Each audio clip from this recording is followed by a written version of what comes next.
Hi everybody, it's Nicky Jameson here, and I'm back with another Corel Painter brush play around, brush demo play around, and today we're going to look at another brush category in Corel Painter 2023, and this time we're going to look at the thick paint compatible brushes. So this is just a little bit of a messy painting that I did. I was just practicing with the brushes, and I'm going to close that layer, and in fact I'm going to get rid of this top layer, and I'm going to add a new layer.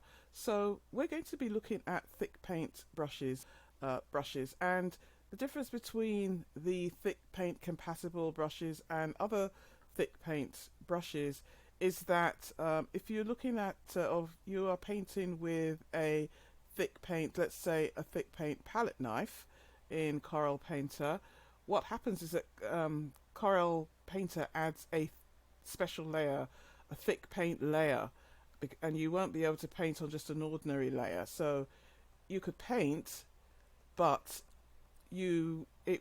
anytime you want to, so let's say I went on this layer 2, if I wanted to paint, it will add yet another layer there for me to paint on. So I'm just going to undo that, and let's get rid of this thick paint layer. Whereas the thick paint compatible brushes in this category, they are actually compatible with a normal painter layer, so which means that I can paint on a normal layer, but I don't need a thick paint layer for that, and it won't actually come up, which is pretty good. So they're just a different category of brushes. So I'm just going to go through and explore. So we don't need this thick paint layer. Let's delete that, and I'm just going to paint on this layer, and I'm just going to go to the thick paint compatible brushes, and we're going to start with the dry oily. So in the thick paint category, there are oily brushes. There are, let's have a look at them here. There are trail off brushes, there are grainy brushes, which means they interact with the paper grain. There are wet oily brushes and blenders. So we'll take a quick tour through them, and we'll see what we come up with. So this is all going to be very abstract and very experimental. We'll just see what they're doing here. So this is very wet and oily, and I'm going to reset this one. I'm not really going to change the brush settings per se. This one is a dry oily. It actually seems like it's a little bit wet, but this is dry oily, and the reset here is 50%. If I take the reset down, it should, okay. So as I said on my previous videos, it's a really good idea to play around with some of these brushes so that you know what they do. It's just a great idea to explore them. So this is the dry trail off, and dry trail offs appear in several categories. I'm just going to reset this one, and I've marked this one as a favorite here. So I've tried this before, and I liked it. And what you can do sometimes is, if the brushes aren't performing as you think they should be, where is this one? I want to open the general brush control here. So that's what I'm trying to do, at least. If I open the general brush controls, what the general brush controls do is it allows you to change certain attributes of the brush. So this is called the method of this is an enhanced cover, and the stroke type is a single stroke. What I'm looking for here is a brush calibration. So you can calibrate these brushes, and you can actually preview the stroke. You can calibrate the brushes so that they adapt, so that they can take up your own your own way of painting. Okay, and you could do it and set it and reset it, and it often I'm going to say and say OK, it often makes the brushes paint a little bit more smoothly or paint better. It hasn't really made that much difference. Okay, so soft grainy. Let's look at soft grainy. So this is a grainy brush. It's interacting with the, I'm going to paint over some of these. This laying down paint, it's not blending, and it is at a reset of 80. Okay, if I take the reset up to 100, it's going to lay down the paint, and if I take the reset down, so because this is a compatible, you'll see it will start blending. So I'm going to reset this one. You can see that it's a really rich, nice paint that it gives there. So this is size 40 for the brush. You can change opacity, the paper. I've got just a plain canvas there. Let's change this to some other canvas and see. See, you can get very unique and different effects with this brush by just changing the paper texture of the paper. Okay, the next one is wet oily. And wet oily, let's pick a different color. Let's pick this red. So wet oily is quite wet and oily. What a surprise. It actually does, it's an oily brush, and you can see as you build it, it actually builds. Now this is a reset of 20%, so it's actually blending as well as laying down paint here. If I was to take the reset up a bit, let's see what that looks like. See, it lays down even more paint here. Let's add, so if you take the reset up, you can add more color to the paint strokes, and then you can actually blend it. So this is sort of good for adding like color contrasts and so on. That blends quite nicely. I kind of like that one. Wet oily. So the next one is a wet blender. So this is a blending brush, and you'll see it blends. It has a reset of 0, so it is not putting down any paint. Let's just see what happens if I reset it. Yeah, it's not putting down any paint, it's blending the paint that's already there. So you would put paint down and you could actually, you know, blend it, and it is also interacting with the paper as it happens. The next brush is called Wet Bristle, which is another. I'm going to make this a bit smaller. I kind of like the big strokes to show them. So I'm pressing Control and Alt and dragging with my art pen. So I made this smaller, but that actually might be a little too small. So I'm going to make it a bit bigger. And this one is Wet Bristle. And if I was to, let's just move this away. If I was to, let's look at the paper here, to change the paper grain, contrast, and so on, you can see that it actually does make some difference there. You can see the paper texture coming through with a fairly large scale. Okay, so that's Wet Bristle.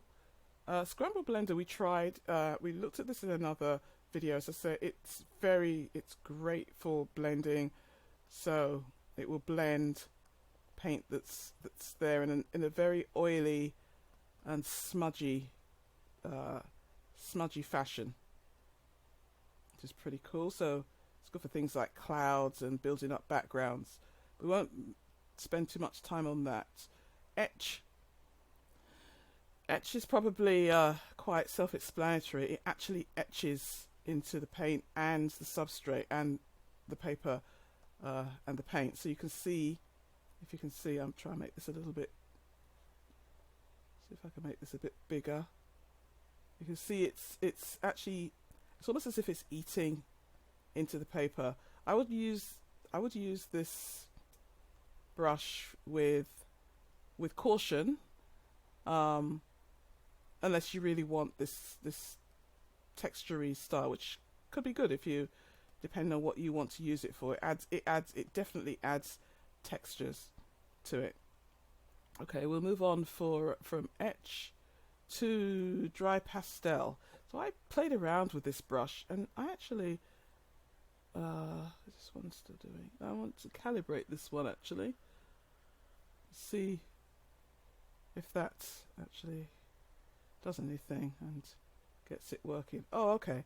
So what it's doing, this dry pastel. Let's look at the reset. Oh, no wonder I couldn't get it to paint. It was a reset of 0. So, okay, that's more like it. That's more like it. So this dry pastel, just press Control Alt there. So it's a very dry brush, and because we have large scale on our canvas, it's interacting with the canvas paper, and it's producing this effect. So if I change, say I change the paper texture to, what will I change it to here? Maybe another canvas. Let's try this one. I've got some canvases there. I'll make it a little bit big. So yeah, we can get let's make it a little bit bigger than 22. Can really get some interesting texture here. It's very textury brush, and it's also interacting with the etching that I've put there before. Okay, so, and if we were going to use it to blend, to take the reset down, it would completely blend this. Okay, so that's dry pastel. Probably better use this as a smaller brush rather than a bigger brush. And then we have the chalky blender, which to my mind should blend, and I need to take down that grain a little bit. That paper's a bit much. Let's get something else here. Let's go for this window frost. So window frost will actually let's make it. I'm going to make this brush smaller. So this will add, even though this is a blender, it's actually putting down some paint there. I'm going to reset that. I'm not actually sure why it's putting down paint, but it's actually taking this background color, and it is actually imparting it. So that's not too bad. Could give quite an interesting abstract effect if you're going to use it, and you could obviously use something a little less dramatic. It needs paint to blend this one. So let's move on from the chalky blender to scribe. So I'm going to reset scribe, and I'm going to go to let's go to brighter color. Scribe is almost what you think it is. It's a bit like a pencil, but it's got some depth. Okay, you can actually blend. Oh, let's leave that one, and let's go to the next one, which is soft airbrush. Which, if you're familiar with an airbrush, this is working exactly like your typical airbrush, and it's good for adding some shadow and some light. It's kind of like an all-purpose brush. That's the soft airbrush. The light texturizer, this is the brush that I would use with, there's a color I haven't used, with a little bit of caution. This actually doesn't take color. It doesn't lay down color, it lays down some texture, and it lays down quite a lot of texture. Makes it kind of yeah, very thick. I don't know how I feel about this, but it could probably be useful if you want to add a textury feel to things. It's a little bit like etch. I would say use it very, very sparingly, and light texturizer. Thick knife. So thick knife you would use really sort of small. I'm going to reset this. Small strokes. Actually, it's quite a big brush in its default. And I've seen this brush appear in different brush packs. Let's make it a little bit smaller. Smaller brush here. So you can get some interesting edge texture effects here. And if you then blend these by taking the reset down to 0, you can blend. This is another one I would say use sparingly, because even when it's blending, it's still kind of got a lot of definition there. Okay, but that's cool. And so that's thick knife. The next one is glazing bristle. So if I reset that, glazing bristle, it is a glaze brush, but in this case it's actually laying down. Oh, it's funny, it's picking up this past texture here. So the reset here is 20, and not sure what I feel about this one. There are better glaze brushes, I know, in the brush pack, so whether I would use this one is a different story. And I believe if I take it up, yeah, it makes even a deeper, well, it really is it's a thick paint, but it really can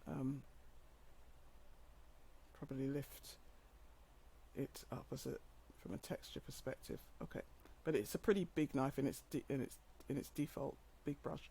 And then thick sergeant, this is one of my favorite brushes actually. Thick sergeant, it's, I think every so often in the Corel brush packs you can have one brush that you really, really like more than all the others, and this thick sergeant is that brush. It's one I would use to put down paint. Alright, so make it a little bit bigger.